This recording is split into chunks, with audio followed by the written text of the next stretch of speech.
Hello friends, today in this video we are going to talk about how to remove Gmail account from your Google Pixel 10 Android mobile phone.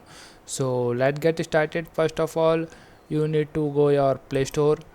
Here when you click on your Play Store, you can see a icon of your Gmail account at the top of the screen. When you tap on it, a new interface will open on your screen just like that. Here at the top right of the screen you can see a arrow. Just tap on it. When you tap on it, you can see a option of add another account.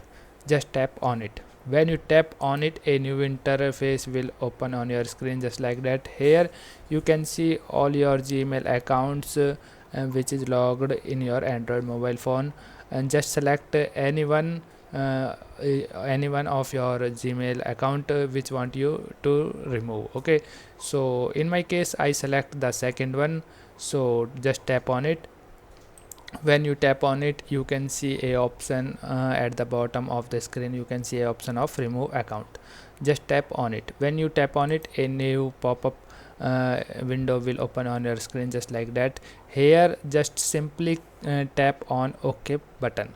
Okay, when you tap on OK button, you can see the Gmail ID has been removed. Okay, so that's all in this video. I hope you like this video. If you like this video, then please hit a like button. So bye bye, take care.